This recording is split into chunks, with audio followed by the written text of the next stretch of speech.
السلام علیکم، کیا حال ہے آپ لوگوں کے؟ امید کرتا ہوں آپ سب خیریت سے ہوں گے۔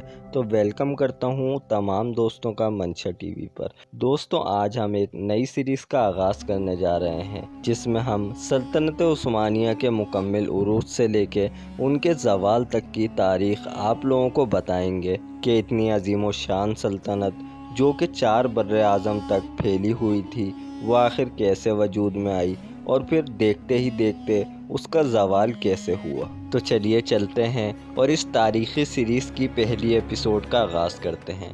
ویڈیو کو شروع کرنے سے پہلے ویڈیو لائک کرنا مت بھولیے گا، چینل کو ضرور سبسکرائب کریں اور اس ویڈیو کو اپنے دوستوں کے ساتھ زیادہ سے زیادہ شیئر کریں۔ دوستوں، سلطنت عثمانیہ کی بنیاد 1299 عیسوی میں عثمان اول نے بازنطینی دارالحکومت قسطنطنیہ کے بالکل جنوب میں شمال مغربی ایشیا مائنر میں ایک چھوٹے سے علاقے کے طور پر کی۔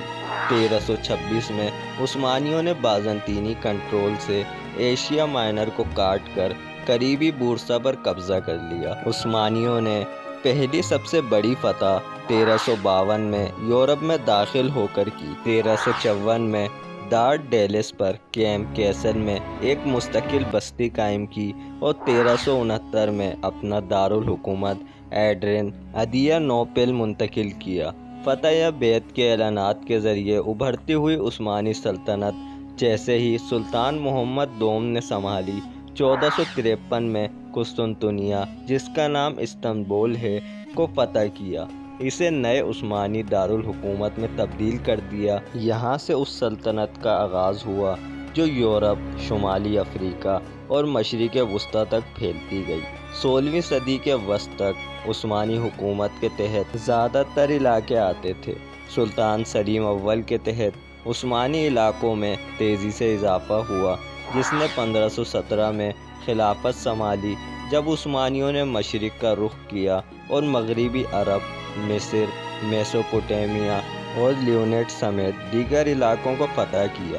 اگلی چند دہائیوں کے اندر شمالی افریقی ساحل کا زیادہ تر حصہ مراکش کے علاوہ سلطنت عثمانیہ کا حصہ بن گیا۔ یہ سلطنت 16ویں صدی میں سلیمان عظیم کے دور میں اپنے عروج پر پہنچی، جب یہ مشرق میں خلیج فارس سے مغرب میں الجزائر تک اور جنوب میں یمن سے ہنگری اور شمال میں یوکرین کے کچھ حصوں تک پھیلی ہوئی تھی۔